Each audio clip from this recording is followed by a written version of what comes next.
की शुरुआत एक बुजुर्ग महिला से होती है जिसका नाम नैनी है। नैनी कहती है कि मुझे सेटर ने अपने कब्जे में ले लिया है और मैं उसे अपना भगवान मानती हूँ। फिर सीन बदलता है और हमें ब्लैक एंड व्हाइट में कुछ दृश्य दिखते हैं। एक घना जंगल है और उसके बीच में एक अजीब सा घर बना हुआ है। घर के अंदर हर तरफ मोमबत्तियां जल रही हैं। यहीं पर नैनी हमें अपने कब्जे वाली हालत में दिखती है। एक तस्वीर भी नजर आती है जिसमें नैनी अपनी बेटी के साथ है। पास के कमरे में एक औरत सफेद गाउन पहने मोमबत्तियों के बीच खड़ी है। ये औरत अब घर से बाहर निकलती है और वहाँ पड़ी एक लाश पर केरोसिन डालकर आग लगा देती है। इसके बाद हम देखते हैं कि उस लाश से एक आत्मा निकलकर आसमान की ओर उड़ने लगती है। फिर एक डरावनी शक्ल सामने आती है। ये सेटर है एक राक्षस। इसके बाद सीन वापस आज के वक्त में आता है और हम एडम से मिलते हैं। एडम उसी जंगल में है जिसे हम पहले ब्लैक एंड व्हाइट में देख चुके हैं। वो उसी घर में रह रहा है जो हमने पहले देखा था। दरअसल एडम नैनी का पोता है और इसलिए वो नैनी के घर पर है। वहाँ वो नैनी की पुरानी रिकॉर्डिंग सुन रहा है। रिकॉर्डिंग सुनते वक्त उसे अचानक भ्रम होने लगते हैं। उसे एक अजीब सी जगह दिखती है जहाँ एक मशाल जल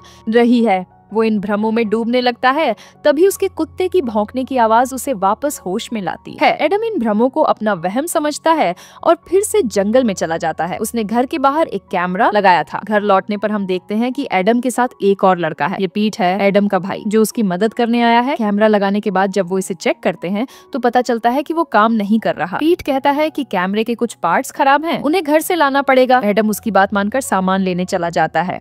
इस बीच पीट उस छोटे से घर में नैनी से बात कर रहा है। नैनी बताती है कि उन्हें भूलने की बीमारी है। उन्हें ये भी याद नहीं कि उनके पति की मौत कब हुई थी। साफ पता चलता है कि नैनी अपने पोतों एडम और पीट को भी नहीं पहचान पाती है। एडम सामान लेकर लौटता है तो उसे घर के पास एक अजीब सी लड़की दिखती है जिसका नाम ईवी है। वो कब्जे में लग रही है। ईवी उससे पूछती है कि क्या तुम्हें मुझसे कोई काम है। एडम इनकार कर देता है और वो चली जाती है। सामान लेकर एडम और पीट घर लौटते हैं। कैमरा ठीक करने के बाद पीट चला जाता है और एडम अकेला उस केबिन में रह जाता है। वो फिर से नैनी की रिकॉर्डिंग्स सुनने लगता है। रिकॉर्डिंग सुनते वक्त उसका कुत्ता जोर जोर से भौंकने लगता है। एडम को लगता है कि शायद वो बाहर जाना चाहता है। वो दरवाजा खोलता है तो उसे दूर एक मशाल जलती दिखती है। इसे देखकर वो फिर से भ्रम में चला जाता है। इस बार वो मशाल की तरफ बढ़ता है, लेकिन जैसे ही वो पास पहुंचता है उसका भ्रम टूट जाता है और वो हकीकत में लौट आता है। अब वो बहुत परेशान हो जाता है। वो केबिन से बाहर निकलकर जंगल में टहलने लगता है। जंगल उसे आज बहुत अजीब लग रहा है। उसने जंगल की एक तस्वीर खींची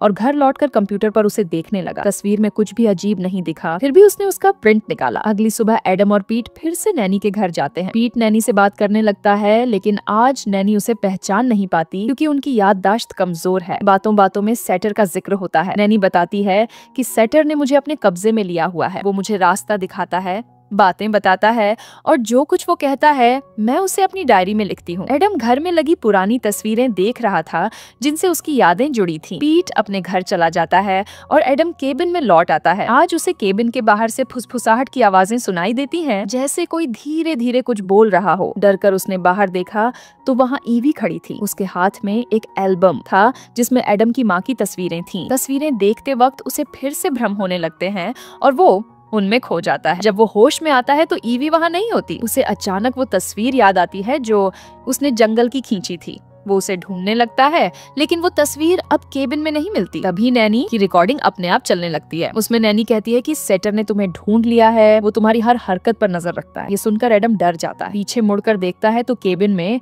एक आदमी खड़ा है जिसके सिर पर हिरन का सिर और शरीर पर जानवरों की खाल लपेटी हुई है। उसके हाथ में वही तस्वीर है जो एडम ढूंढ रहा था।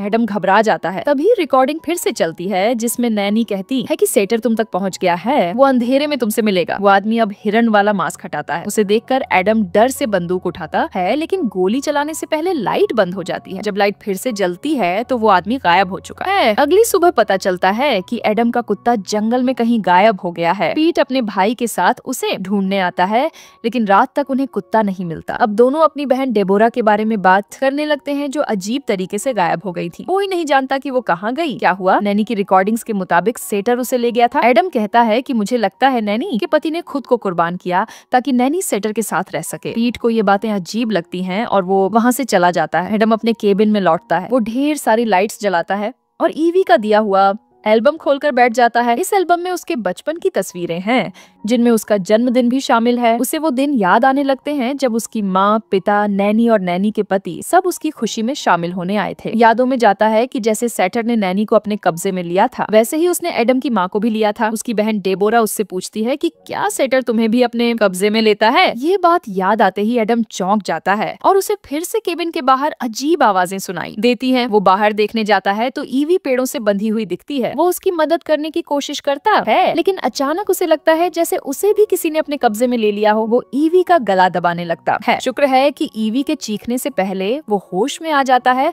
और उसे छोड़ देता है। ईवी डरकर वहाँ से भाग जाती है। जंगल में एडम को वही आदमी फिर दिखता है जो पहले उसके केबिन में आया था। इसके बाद वो देखता है कि ईवी को कोई हवा में उठाकर ले जा रहा है, जैसे उसकी बलि चढ़ा दी गई हो। ये डरावना नजारा देखकर एडम की सांसें थम जाती हैं। वो भागकर अपने केबिन में लौट आता है। केबिन में वो बहुत डरा हुआ है। उसने ढेर सारी मोमबत्तियां जला दी ताकि अंधेरा दूर हो और उसे कम डर लगे। फिर वो लैपटॉप पर जंगल की वो तस्वीर देखता है। जब वो तस्वीर की चमक बढ़ाता है तो उसे जंगल में कई अजीब सी आकृतियां दिखती हैं। एडम को लगता है कि ये सेटर के अनुयायियों से जुड़ी हो सकती है। वो और डर जाता है। उसे लगता है कि सेटर के लोग उसे भी ले जाएंगे जैसे ईवी को ले गए। अभी अचानक केबिन का दरवाजा खुलता है और सेटर के 4 अनुयायी अंदर आ जाते हैं। एडम समझ जाता है कि वो उसे लेने आए हैं। वो केबिन से भाग निकलता है। पूरी रात वो जंगल में भागता रहता है और सुबह होने से पहले एक नदी के किनारे पहुंच जाता है। वहाँ उसे फिर से वही मशाल जलती दिखती है जो उसके भ्रमों में आती थी। वो मशाल की तरफ बढ़ता है। जब वो पास पहुंचता है तो उसके सामने सेटर खड़ा है, एक भयानक इंसान और बकरे जैसा प्राणी जो बहुत ताकतवर है। सेटर अपने नाखून से उसकी तरफ इशारा करता है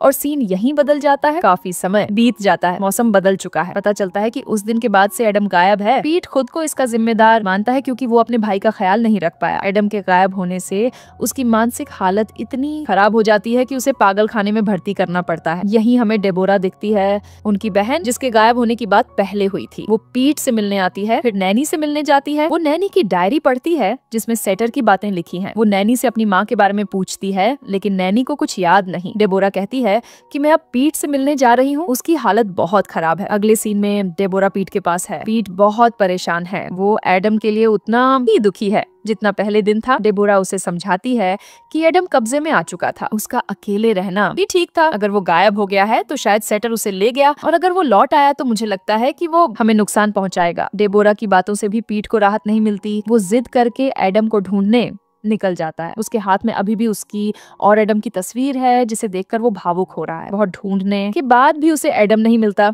एडम की याद में पीट उसके केबिन में पहुंचता है। वहां वो देखता है कि ईवी सफेद कपड़ों में कुर्सी पर बैठी है और आराम से झूल रही है। वो हैरान हो जाता है। तभी किसी ने उसका गला पकड़ लिया। ये एडम था। उसने पीट को सोचने का मौका नहीं दिया और हिरन के सींगों से उसके पेट में वार करके उसे मार डाला। खून के छींटे उनकी पारिवारिक तस्वीर पर गिरते हैं। पीट की चीखें आसमान में गूंजती हैं। एडम उसे आग में धकेल देता है और पीट की मौत हो जाती है। जैसे ही पीट मरता है, उसकी आत्मा निकलकर आसमान में उड़ने लगती है, जैसे सेटर ने उसे भी ले लिया हो। यहाँ पता चलता है कि जो ईवी और एडम दिख रहे थे वो इंसान नहीं, आत्माएं थीं। वो अब सेटर के लिए काम कर रहे थे। एक और डरावनी सच्चाई सामने आती है कि सेटर जिसे अपने कब्जे में लेकर मरवाता था, उसकी आत्मा पर भी कब्जा कर लेता था। फिर उन आत्माओं को अपने अनुयायी बनाकर उनसे काम करवाता था। चूंकि सेटर ने ईवी और एडम को अपने कब्जे में लिया था, इसलिए मरने के बाद वो दोनों उसके लिए काम कर रहे थे। एडम ने पीट को मारा, जिसके बाद उसकी आत्मा भी सेटर के अनुयायियों का हिस्सा बन गई। पता चलता है कि फिल्म की शुरुआत में दिखाई गई सफेद कपड़ों वाली आत्मा भी सेटर के लिए कुर्बान हुई थी। इस जंगल में सेटर का राज था। जो भी यहाँ रहने आता था वो गायब हो जाता था। अब हम डेबोरा को देखते हैं जो अब भी जिंदा है और नैनी के घर पर है। नैनी को भी सफेद कपड़ों में दिखाया जाता है, यानी वो भी आत्मा है और काफी समय से मर चुकी है। वो भी सेटर के अनुयायियों का हिस्सा है। डेबोरा देखती है कि नैनी उसकी आंखों के सामने गायब हो जाती है। वो लालटेन लेकर उन्हें ढूंढने बाहर जाती है तो अचानक एडम की आत्मा उसके सामने आती है और उसका गला पकड़ लेती है। फिर पीट और ईवी भी आ जाते हैं। तीनों मिलकर डेबोरा को जिंदा जला देते हैं। उसकी चीखें गूंजती हैं और कहानी यहीं खत्म हो जाती है।